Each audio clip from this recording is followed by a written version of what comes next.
स्वराज्य सरपंच सेवा संघ जो महाराष्ट्रव्यापी आहे त्यांचं मी अभिनंदन करते। खरोखरच सरपंचांचे प्रश्न मांडणे आणि ते सोडवणे तसंच सरपंचांची उन्नती करण्यासाठी, गावाचा विकास करण्यासाठी, मानवतेची प्रगती करण्यासाठी सरपंच सेवा संघ झटत आहे। आपण सर्वजण जोरदार टाळ्यांनी त्यांचं अभिनंदन करूया। मी खास अभिनंदन करेन आदरणीय आजच्या कार्यक्रमाचे अध्यक्ष यादवजी पावसे सर, युवा नेते बाळासाहेब पावसे सर, व्यासपीठावर उपस्थित असलेले सर्वांचं मनपूर्वक हार्दिक अभिनंदन आहे। मी अभिनंदन करेन आता माझ्यासमोर उपस्थित असणाऱ्या सर्व सरपंच मान्यवर सरपंचांचं, कारण त्यांनी अत्यंत उत्तम असं कार्य केलेलं आहे। विविध प्रकारचे पुरस्कार आज आपल्याला इथे प्राप्त होत आहेत आणि खरोखरच अशा सर्व ज्ञानवंत, गुणवंत, कार्यवंत अशा सर्व सरपंचांना पाहून मला खूप आनंद झालेला आहे। आपणा सर्वांचं मनपूर्वक हार्दिक अभिनंदन आहे। आता सर बोलून गेले की नुकताच जागतिक महिला दिवस साजरा झालेला आहे आणि त्या निमित्ताने युनायटेड स्टेट म्हणजे संयुक्त महाराष्ट्र दरवर्षी एक थीम देत असतं आणि ती थीम म्हणजे अशी आहे की महिलांचा सहभाग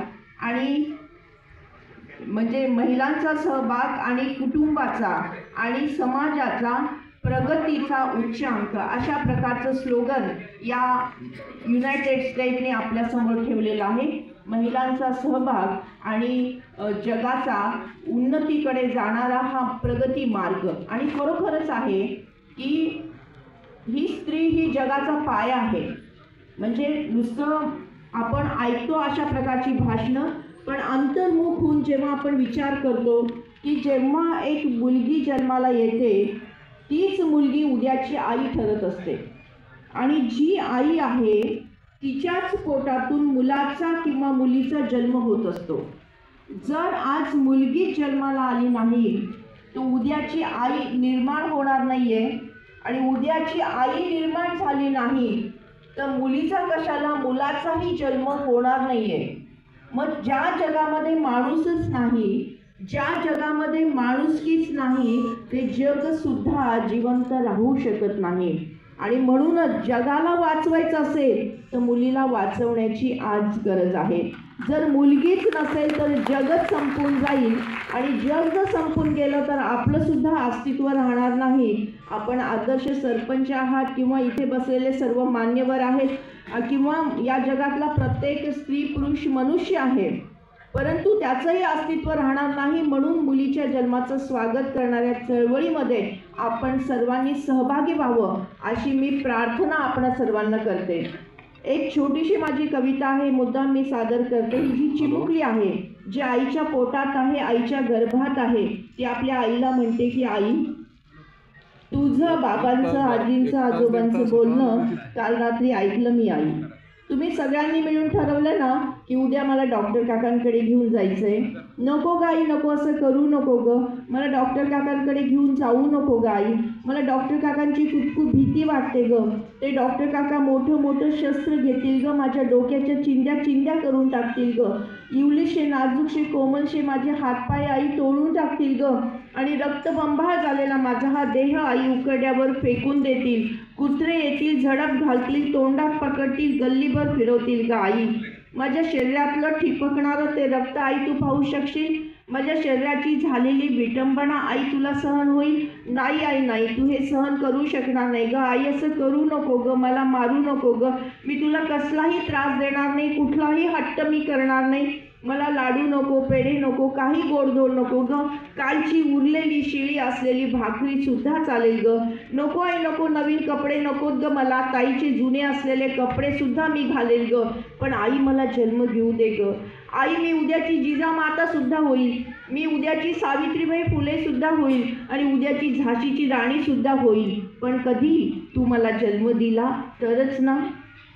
वेळ नाही गेली अजून हाक देते मी तुला, वेळ नाही गेली अजून हाक देते मी तुला, खुडू नको कळी आई, खुडू नको कळी आई, देश घडवायचा आहे मला, देश घडवायचा आहे मला. अशी अशी हाक जेव्हा ही चिमुकली देत आहे तेव्हा फक्त 3 प्रार्थना मी आपल्याला करणार आहे. आपण गावामध्ये जेव्हा ग्रामसभा घ्याल त्या ग्रामसभेमध्ये स्त्री जन्माच्या स्वागताचा ठराव घ्यायचा आहे की आमच्या गावामध्ये एकही स्त्री भ्रूण हत्या होणार नाही आणि प्रत्येक स्त्री जन्माचं स्वागत आम्ही 1 रुपयाच्या जादू योजनेने करू. 1 रुपयाची जादू योजना म्हणजे की मुलीचा जन्म झाला तर प्रत्येक व्यक्तीने फक्त 1-1 रुपयाचा सहभाग द्यायचा आणि मिळून जे पैसे निर्माण होतील त्यातून कन्या जन्म आनंद सोहळा साजरा करायचा. दुसरी प्रार्थना आहे की आपल्या गावामध्ये जर नकोशी नावाची मुलगी, नकोशी, नकोसा, निराशा, फसीबाई, धोंडाबाई असं नकारात्मक नाव असणारी कुणी मुलगी असेल तर तिचं पुनर्नामकरण करून घ्यायचं आहे आणि ठरावच असा घेऊन टाकायचा की आमच्या गावामध्ये असं नकारात्मक नाव कधीही यापुढे ठेवलं जाणार नाही. आणि तिसरी प्रार्थना आहे, आपण गावाच्या पातळीवर म्हणा किंवा तालुक्याच्या पातळीवर जेव्हा सामुदायिक विवाह सोहळे घेतो किंवा वैयक्तिक विवाह सोहळे असतात तर त्यामध्ये एक 8वा फेरा स्त्री जन्माच्या स्वागताचा घ्यायचा आहे. आपण विवाह सोहळ्यामध्ये पती आणि पत्नी अग्निसाक्षीने 7 फेरे एकमेकांना वचन देत 7 फेरे घेतात आणि ती 7 फेरे म्हणजे 7 वचनं असतात. त्यामध्ये एक वचन आपल्याला जोडायचं आहे. जर आपल्या कुटुंबामध्ये मुलीचा जन्म झाला तर आम्ही तिचं आनंदाने स्वागत करू, तिला वाढवू, तिला शिकवू आणि तिला तिच्या पायावर उभं करू. तर असा या 8व्या फेरेचा मंत्र आहे की लेका एवढीच लेक ही भारी, हाच संदेश घरोघरी. 8वा फेरा घेऊया, स्त्री जन्माचे स्वागत करूया, स्त्री जन्माचे स्वागत करूया. आता विवाह सोहळ्यामध्ये 8वा फेरा घेऊन या विवाह एक संस्कार आहे आणि मुलीच्या जन्माचं स्वागत हा सुद्धा एक संस्कार आहे. एक संस्कार दुसऱ्या संस्काराबरोबर गुंफला गेला तर नक्कीच सकारात्मक सामाजिक परिवर्तन होतंय. आज आपण पाहतोय की प्रत्येक समाजामध्ये मुलं पुष्कळ आहेत की जे विवाहाला उभे आहेत पण त्यांना मुली मिळत नाहीत. या सगळ्याचा अनुभव आपल्याला आला असेल आणि त्यामुळे समाजाची घडी विस्कटून गेलेली आहे आणि त्यामुळे समाज जीवन अस्तव्यस्त होऊ पाहत आहे. हे सगळं थांबवायचं आपल्या हातात आहे कारण आपण गावाचे लीडर आहात, गावाचा प्राण आहात आणि आपल्याद्वारे हे सकारात्मक कार्य नक्की होईल अशी खात्री मला वाटते. एक छोटीशी शपथ आपण घेऊया, त्यानंतर मी थांबेन. आपल्या सर्वांना विनंती आहे की आपण आपल्या जागेवर 1 मिनिटासाठी उभं राहावं.